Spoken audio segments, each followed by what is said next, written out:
All right, we are live, and the New York Mets are a fucking problem. They are a fucking problem right now, and it's not like a good problem, like the kids probably say, like, oh, he's a problem. No, this is a fucking problem in my life. This fucking way that this team plays, I don't know if we're gonna make it to like September, August.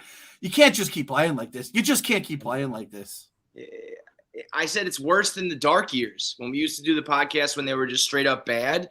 It was just like, well, let's root for DeGrom to try to strike out 15 and let's find the silver linings here. But this team we know sucks. This is different, man. It's just like you know that the rest of the team is good and you know that it could be potentially a great team, but their pitching just sucks so bad.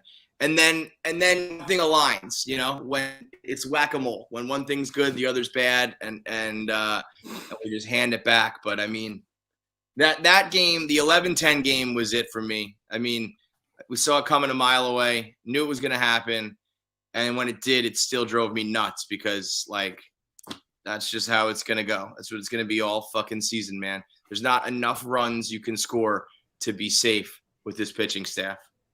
I don't know if I can remember a Mets team in recent history that plays down the same way that they play up. Like when there's a good team coming to town, I'm more confident at this point because I know we're going to get our dicks kicked in and our like hearts ripped out of our chest when the shitty teams play us.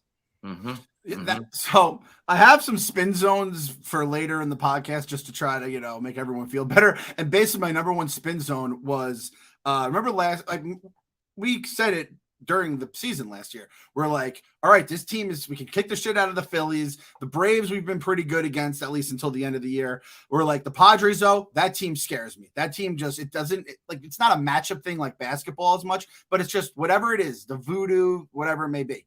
Maybe we just are not built to face teams like the Rockies, Reds, and like the Cubs in the playoffs, which, hey, like, I'm not worried about the Rockies in the playoffs. I'm going to say it now. If we can make the playoffs, I'm not worried about the Rockies. That is my fucking first spin zone to just try to get the podcast up.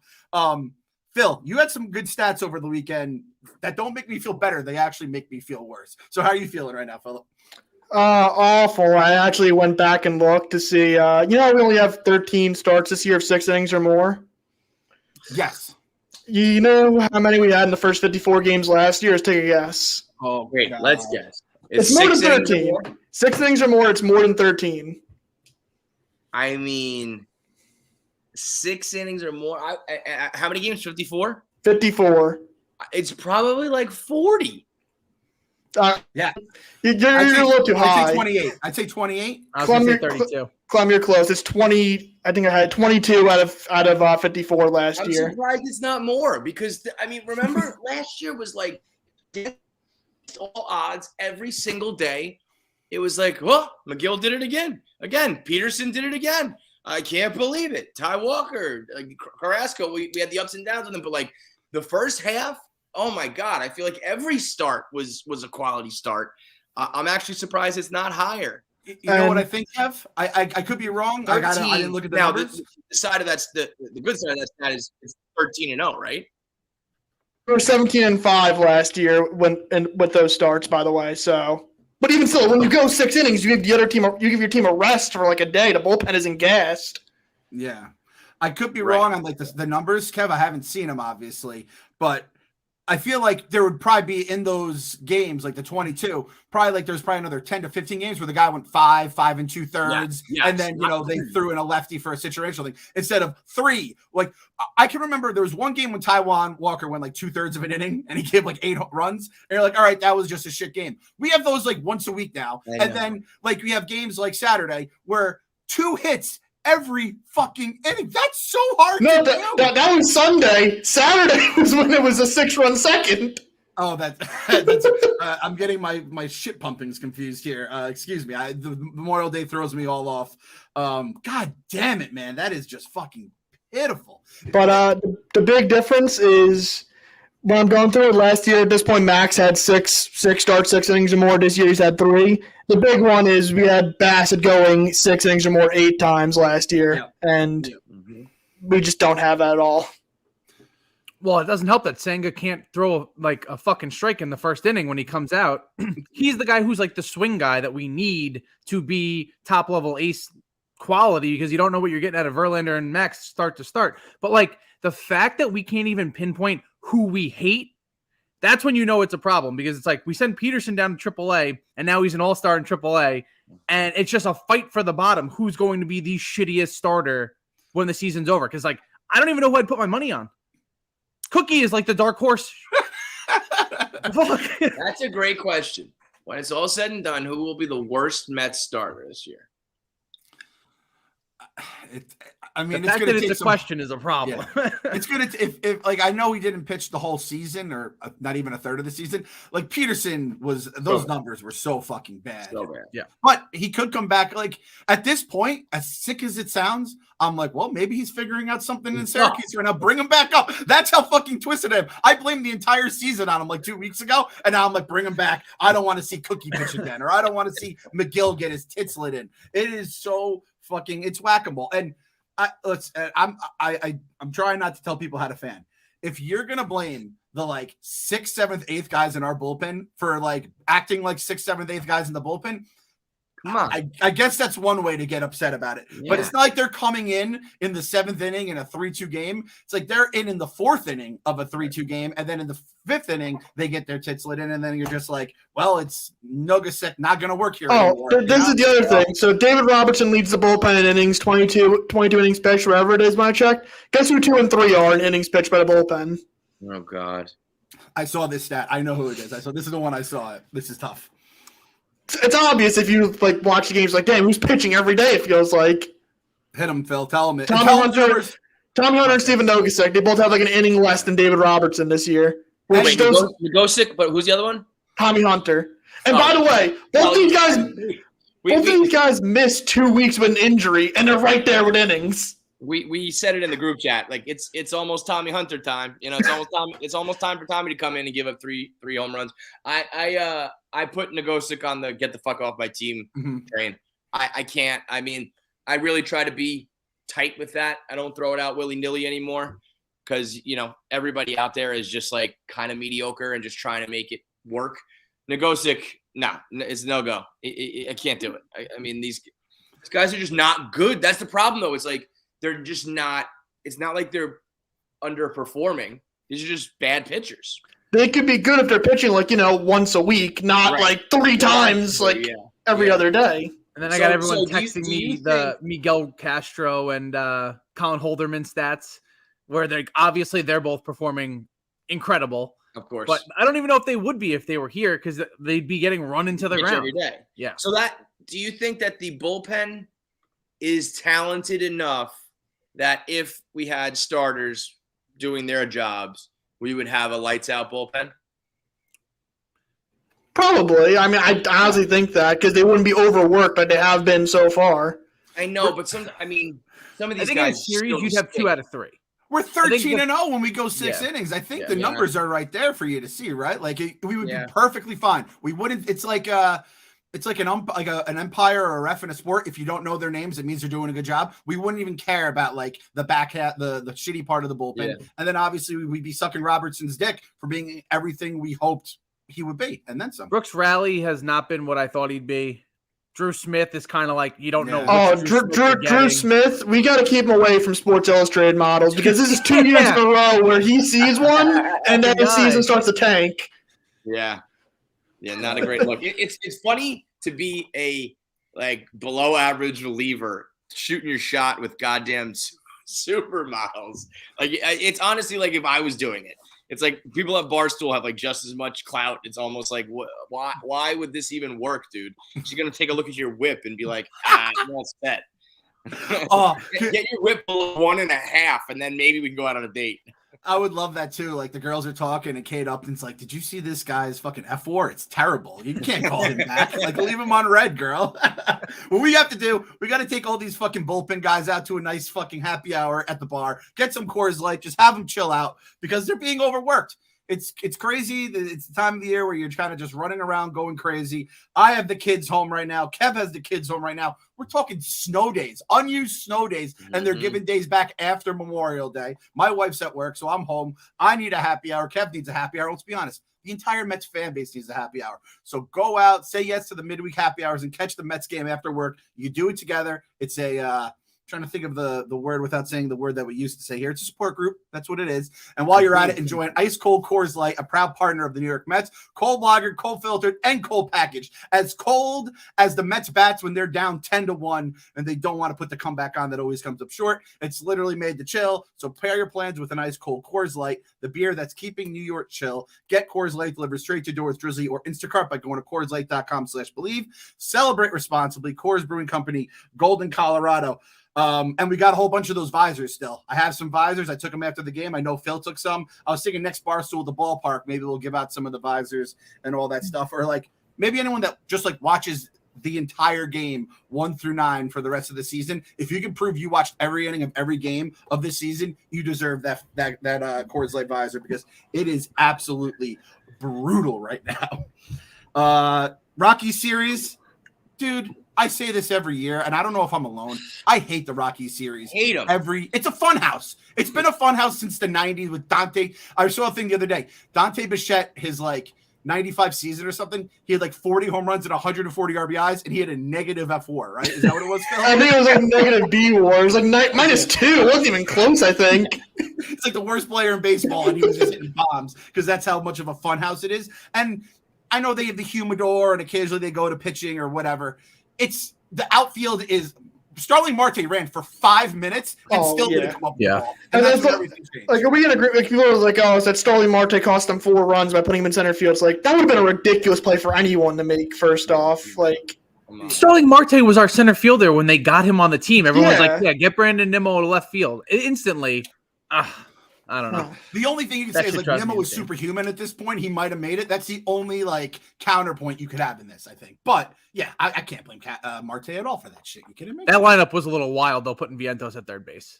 I mean, I felt like ball didn't even hit to him though. Like everything was going over everybody's heads. Yeah, it's like I know they say, well, it's same thing about the short porch at Yankee Stadium. It's like, well, everybody has the same advantage. It's like, well, you know. We come to town for a week and have to deal with like 3 or 4 games of an absolute, you don't have enough time to adjust. You don't have enough time to build your lineup accordingly. You don't have any time to like figure it out. Whereas, the Rockies play there all fucking year. It's just like, it would be like if you played the Nuggets, the fucking rims were 8 feet. It's just like, what the fuck? What, this is not real. This makes no sense. And the side of it is, I remember during the after the trade deadline in 2015 when Cespedes was just hitting bombs in Coors Field, and I was like, "This is amazing." So it all, as always, just depends on if you're winning or not. But when you're losing and it's a shootout, it's like a slobber knocker where it's like, well, this game wouldn't have been 11-10 if we played it in Queens. So you hate to like. They also have not earned the right to be like, just throw out Colorado, If something happened last year, I'd be like, that was an anomaly. That was weird. Anywhere else, it probably goes our way. This is like, well, yeah, Coors is weird, but you guys also suck. So it's like, yeah, we just throw out the starts at Wrigley, Colorado, Cincinnati, Detroit.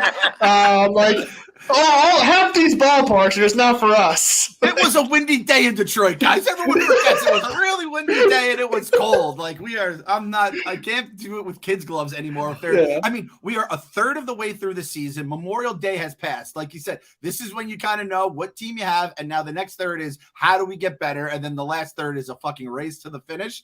So this is it now. From May 30th until July 31st. It's still July 31st, the trade deadline, right? I think it's like August 1st or something. Damn it, Manfred. You're always changing shit on me. Anyway. Whatever that Monday is. Around then, yeah. This is the time we have to get shit fixed. I don't know how we're fixing the starting pitching. That has to get fixed. I think everything else could kind of come in order.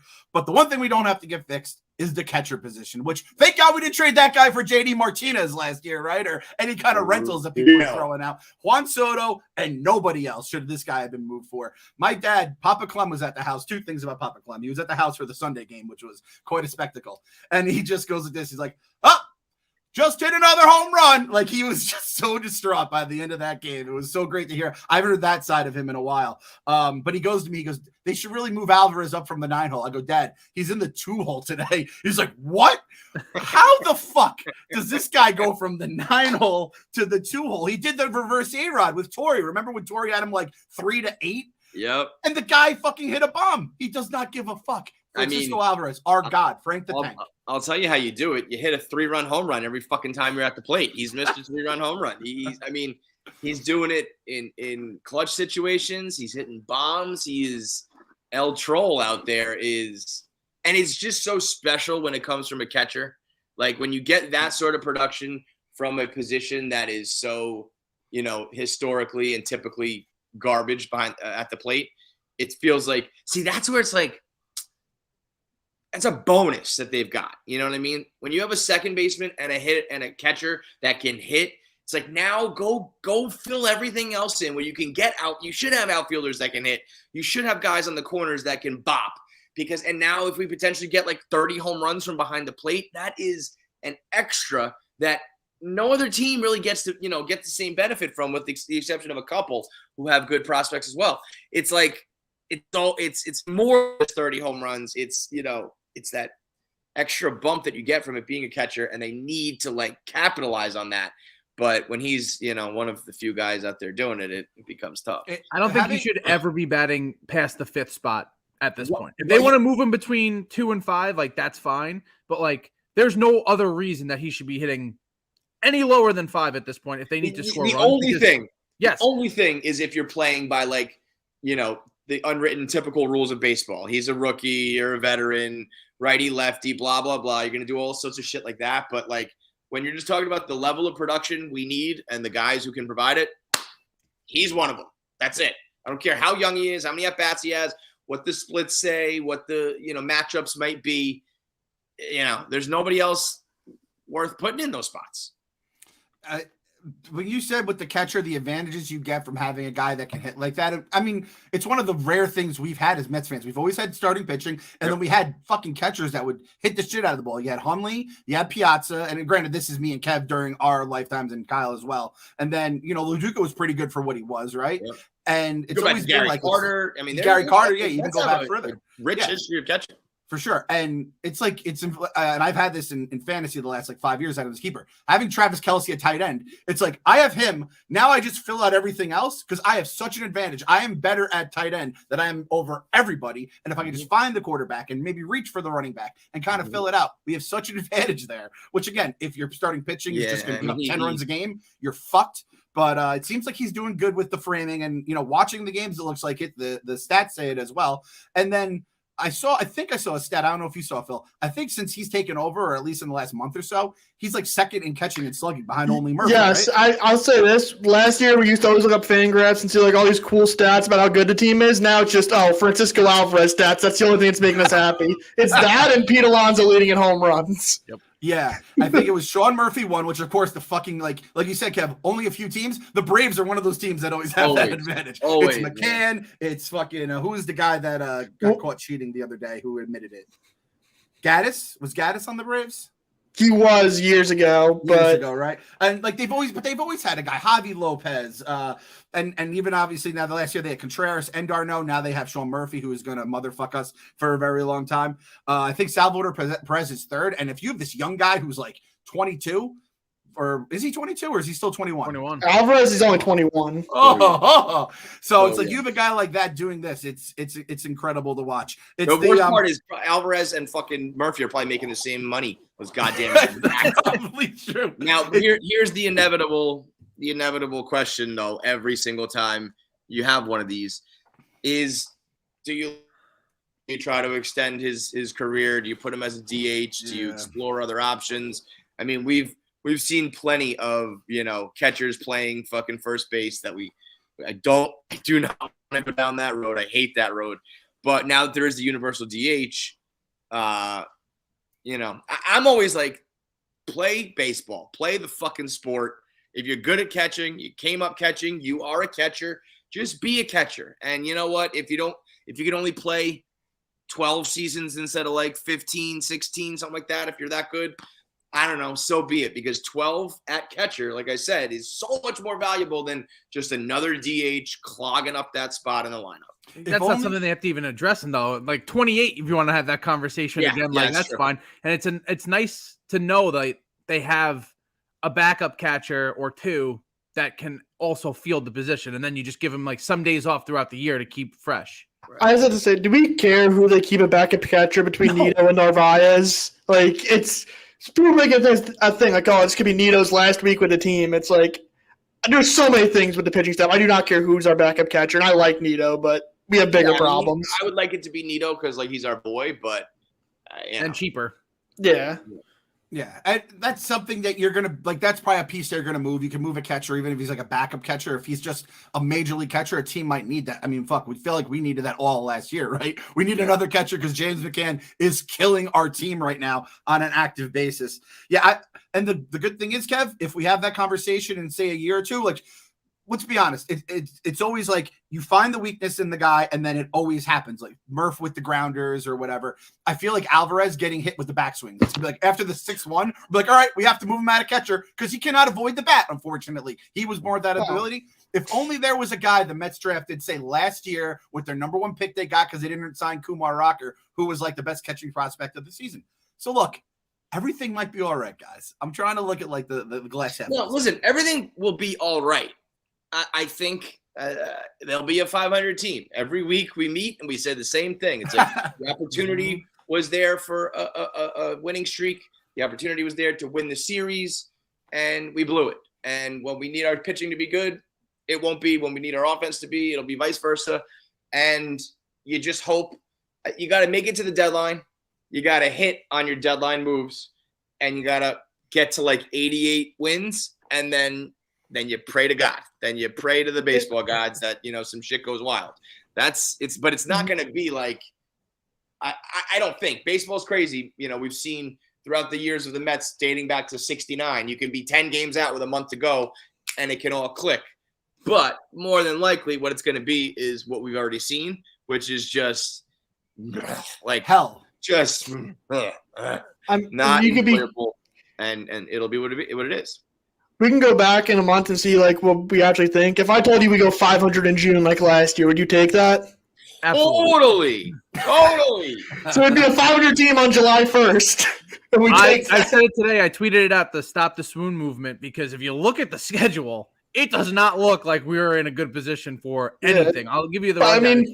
Philly, Toronto, Atlanta, Pittsburgh, New York, Cardinals, Houston, Philly, Milwaukee, San Francisco. But here's the thing: outside of Atlanta, all those teams are hovering around 500, like just like us. Well, they are, but like again, it's the eye test. So that's where I don't look at the stats. I look at that team and I go, that team is better than we are. But that is what a lot of people would probably do with the Mets. Yeah, they see Pete Alonso and they'll see a couple guys. This Alvarez kid is killing the ball. Yeah, like I look at the Mets as a 500 team and I'm like, they are that. Whereas I look at those other teams that are 500 and I'm like, it's only a matter of time before they put it together and click and they'll be 10 games over. I don't know why I feel, it's the team that you watch every day, so you saw the warts more than the other guys. Yeah. But I feel like decent amount of middle of the road teams, like it's a starting pitching thing too. The way that we're losing these games is the absolute worst because you feel like you're dead in the first inning and then the bullpen sucks, the hitting's pressing, and then it just and every time you think it's better, it somehow gets worse. It's Kevin's internet. The 2023 Mets is Kevin's internet. I think everything's fine, and then I'm like, oh, he's just not moving, and then I realize he's frozen, and I hear the hiccups, and now I see on cue. He looks like Bruno from fucking Encanto right now with the hat over his eyes. I don't know what's happening. Extender. That didn't do anything. God damn it. I'm like a foot away from it this time. I can't even say like send Pete up to your house because it's only going to get worse if we send Pete up there. Let's be honest. So there's really, we're kind of just on our own here.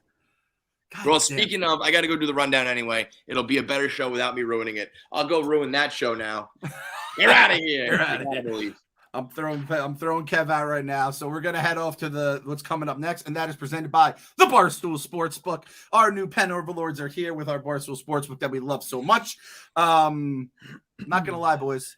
Won a couple bucks bet in the Heat, and I don't feel right about it because I'm a Knicks fan that hates the Heat with all my heart. But I knew enough about it. I know enough ball to know how important coaching is, and I saw what the Heat did to the Knicks, and they did to the Knicks exactly what they did to the Celtics: get wide open shots, hit them, and just outcoach the hell out of a guy who was overmatched. And I'll tell you, Tibbs don't look so bad compared to Joe Mazzulla after that last series. So get your Barstool Sportsbook now. I have it pulled up here. We always love the hit parade. Shout out to Rico, Ev, and Carl here. Today's hit parade: Nolan Arenado, Marcus Semien, and Wander Franco all record a hit on May 30th, boosted from 125 to 165. I love the hit parade bet. BEC comes and goes, however it may be. So my old thing in the past was always betting the Mets live if they were down like 3-2. I think we may have to kind of switch it up, go the Phil route here and start kind of hedging our happiness. And if we're up 6-2, be like, well, this game we're screwed now, especially if it's the third inning and we know our starter's not going to go any further. So the Barstool Sportsbook is now offering $1,000 bonus for new players. If your first bet loses, get up to $1,000 in bonus cash. So download and create an account today. Use code BELIEVE to unlock your $1,000 bonus. Be sure to use code BELIEVE to unlock your $1,000 bonus. Terms apply. Must be 21 or older. Gambling problems? Call 1-800-GAMBLER. All right.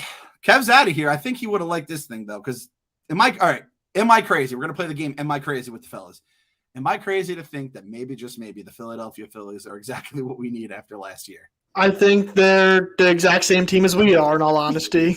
Yep. Maybe I don't follow enough Philly people, or maybe everyone's just chilled out with their tweeting after the last few years. But I feel like they're going through the same season we are, except they're not losing their minds the way we do on a day. You have several starting pitchers on that team that aren't pitching to their capabilities. Some hitters on that team that aren't hitting to their capabilities. Their bullpen's not great. Same team. Same team. I just looked up Ranger Suarez because he's pitching the first game. I'm like, I know Ranger kind of like they fell in love with him during that World Series run. 9.82 ERA. Didn't know that. I think he's made like 2 starts too. So, but even he was injured the first however so many weeks. Yeah, and those guys working themselves back from injury is never a good thing for the most part. So, yikes. Ranger Suarez 25 and 28. And the Mets get to sleep in their own beds tonight. I'm a big proponent of that you get back into your routine. You got your normal bacon, egg, and cheese place on your way to the ballpark, like all that kind of stuff. They're going to be feeling good. And I'm just going to convince myself that they are going to find a way to take 2 out of 3 against the Phillies. Yep. And maybe, hey, all it takes is one of those games where we kind of had a few weeks ago with the Guardians and the Rays. Like, we have another little magical game against the Phillies because we had like 7 of those last year. It was incredible. Tonight, Senga Suarez, Tuesday night, I should say, Senga Suarez. I mean, at this point with Senga, can we all agree? Like, I don't by any means dislike him, but I don't love him. I'm just like, I don't know what I'm getting from starting. I think his home and road splits are like pretty starting. I think his ERA is like under 2 at home, and on the road it's like near 7. So at least we get some. If he does that, at least it's like, okay, we have some idea what kind of pitcher he is. But I like his stuff. That's the one thing where it's like, I don't think it's an issue of like, he's got major league stuff. He just doesn't have major league command in the first inning. So they got to throw him in the bullpen for like a half hour earlier to throw a simulation first inning. So he comes out in his second. Like, he's only pitching 5 anyway, so you might as well just burn one in the bullpen. And in fairness to Senga, he's gone 6 innings 3 times this year, which is tied for the lead with Max, who also has 3. So, okay, so all right, Phil, that is exactly what I needed to hear, Kyle needed to hear, and all the listeners and watchers needed to hear. So that's good. And I saw Senga, it's split up where he'll be pitching this game, and then he'll pitch the last game of the homestand against the Blue Jays on Sunday. So I kind of like, and then we're going to have Carrasco, Scherzer, and Verlander in Atlanta, which is, we'll worry about that when we get there next week. And I'd rather have him pitch Sunday on regular rest rather than in Atlanta, because Atlanta could get ugly if he has a bad start there. All right, so we got Carrasco versus Nola. Again, I'm like, oh, fuck, Aaron Nola. What the fuck is he doing this year? But he's not good. 4.59 ERA. I mean, I feel like this does happen a lot of times when the team makes a World Series run. Maybe they get a little worn down over the time. Maybe they pitch through some shit. Matt Harvey basically died after he did that in much different circumstances. So I can't get excited about a Carlos Carrasco game, but it doesn't feel like a death sentence, which is a good thing, I suppose. He kept going up against DeGrom last year and pitching gems. And it just so happened that DeGrom was pitching like no-hit baseball before he got injured every, fifth inning, whatever it was. Yep. So, like, I feel like this is the pessimistic side of it. There were so many games that we pulled out against the Phillies last year, and there were so many, like, good starts by them that they lost, that there's going to be a little bit extra juice of them coming in here knowing that we kicked in their doors last year. So it's going to be tough. It's going to be a tough series, I think. Not to mention June is Kyle Schwarber's best month, and it's almost that time of the year. So, I mean, that's the thing. He's not good this year, but the calendar's hitting June, and that's when he usually takes off. Oh, I forgot about Schwarber. I was just starting to look into all the stats on how they're all doing over there.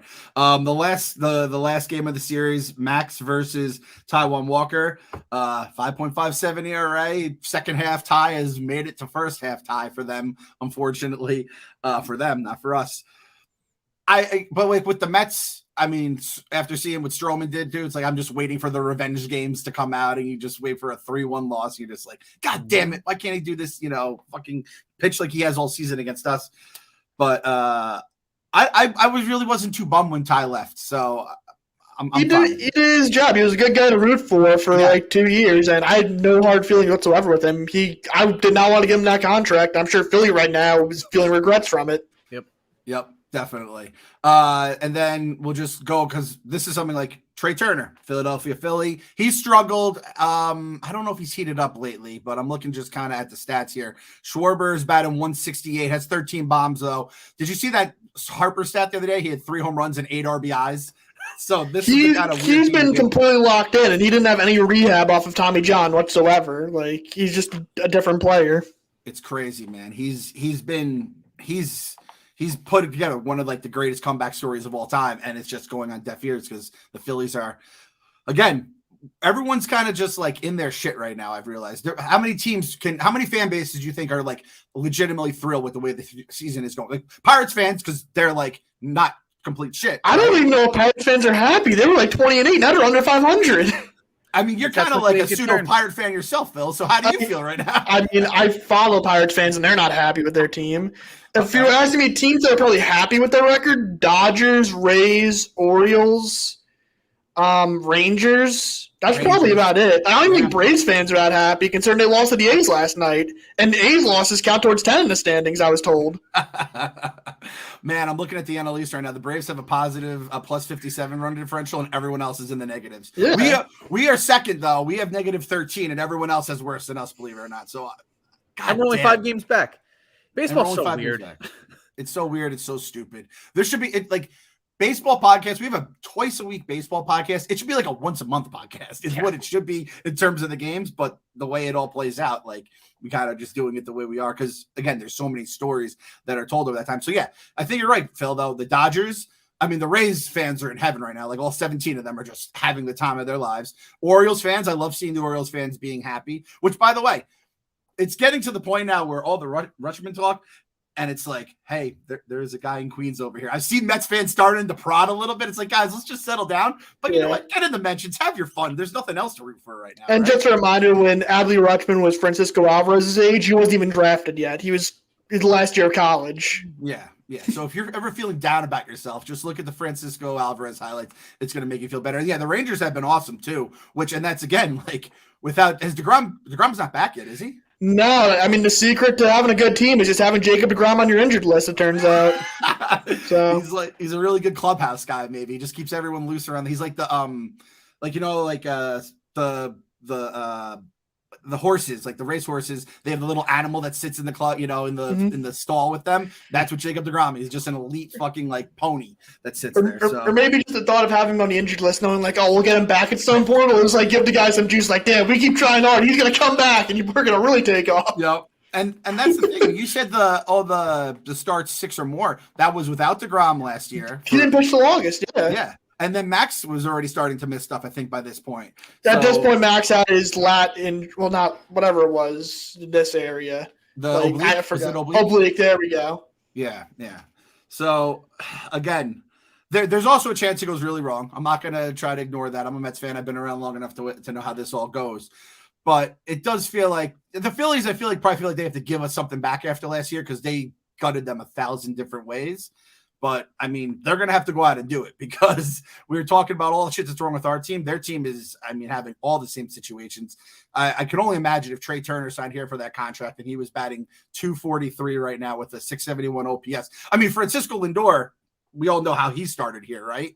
And Trey has been he was great for Team USA, which is the most important tournament in the world. But other than that, let's see, Castellanos is actually batting all right. I didn't realize he was doing so well. He's 305 bombs. Bohm, something about Bohm I just don't like. JT Real Muto. Oh, biggest mistake ever. Can't believe we didn't sign him. 3 home runs, 266 average. Would you rather have him or Francisco Alvarez as your catcher for the next, couple years, let alone the next 10 years? So I think things might be, I don't even want to say getting better. So we're all in agreement. 2 out of 3. I don't even want to say 1 out of 3. Would you feel good at 1 out of 3 if you at least don't just shit the better? It's just basically 2 out of 3. No, just you're at home, win a damn series like you did the last homestand. Yep. Agreed. They need to turn it around because going into June, you already have the negative stigma by all the fans knowing it's the June swoon, and the schedule is not going to get any easier. So it's like they need to turn the page and they need to do it now. And you know what? It's one of those things where if the bats are going to get hot, they're going to get hot when the weather gets hot. So they need to, I don't know what your guys' thoughts are on Vientos. They need to start getting him some more at-bats because the way that they're setting this up right now, they are setting that guy up for failure. So it's like, if you're not going to play him, you need to bring him back. You need to send him back down. He's got 23 at-bats, hitting 174. And it's like, you can only run these other guys out there so often. Yes, Tommy Pham went 3 for 4. He had 4 RBIs the other day. But you need, if you're going to put your chips into this kid, let him play and get a chance to fail. Otherwise, what are we doing? Let him get on the mound. That's another possibility. He can't be worse than we have. I could be wrong on this. I feel like they're looking to see who's going to be the guy that gives up his spot, whether it's a Pham or a Vogelback, and then Vientos is just going right in. It's like, I don't think it's a matter of him. I could be dead wrong on this, but this is just a feeling. But I'm 100% with you because even the outs he was making in Colorado were loud outs. And I'm like, all right, I'll fucking take that right now. And again, we talked about it on the chain. I said it to my dad too, and ended up, you never know with baseball the way it all works out. But I was like, Dad, they're going to lose this game by 1, and it's going to be, I'm going to think about that Pete running home on contact as the one run that we didn't get, and there you go, right? It's like those are the things you think about for days when you're kind of in a funk like the Mets have been in right now. But my other spin zone is if the pitching, if it's just Max, Verlander, and Senga, get their shit together, keep it together, and most importantly, stay healthy. And then you just have to, whether or not it's going to be Peterson, it's going to be McGill, it's going to be Carrasco, Quintana, who I'm at the point where I'm going to start to believe he's an actual person. Phil, what's the latest on Quintana? Is he he's throwing. He's still a month away. So yeah, I'm throwing him out now. The guy with the Vassell or whatever, that's my savior. In Double-A. He's my savior right now. I can always talk myself in from a Double-A guy getting the call up to the majors because Triple-A is a lot of times just for excess. The Marlins make a career out of just taking guys from Double-A and they're Rookie of the Year candidates instantly.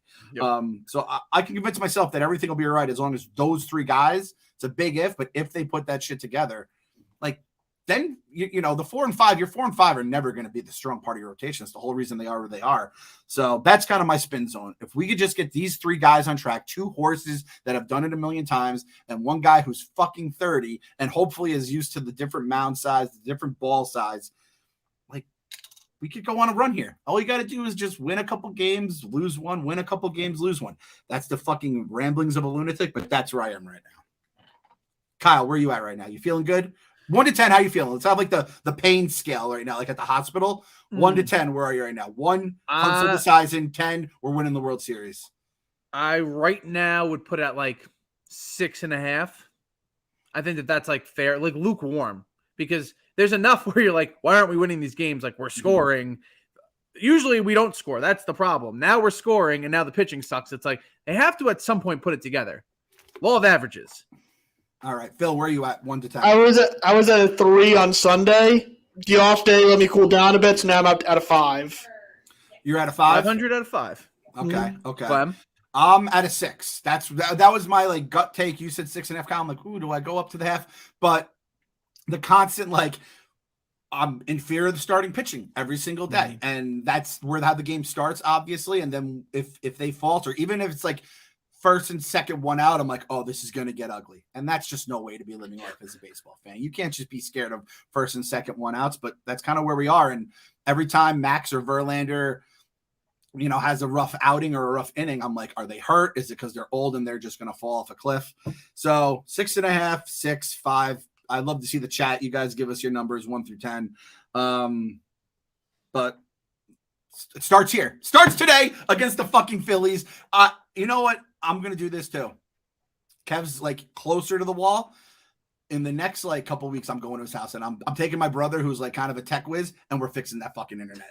That's like, maybe that's the new thing, Kevin's internet, because it's hard enough to deal with this team and do this podcast when this team sucks. But when Kevin's internet's bad, everything's fucking falling apart. It makes everything so much harder. So we're going to kick the shit out of the Phillies and we're going to fucking fix Kevin's internet. Gotta believe. Gotta believe. Gotta believe.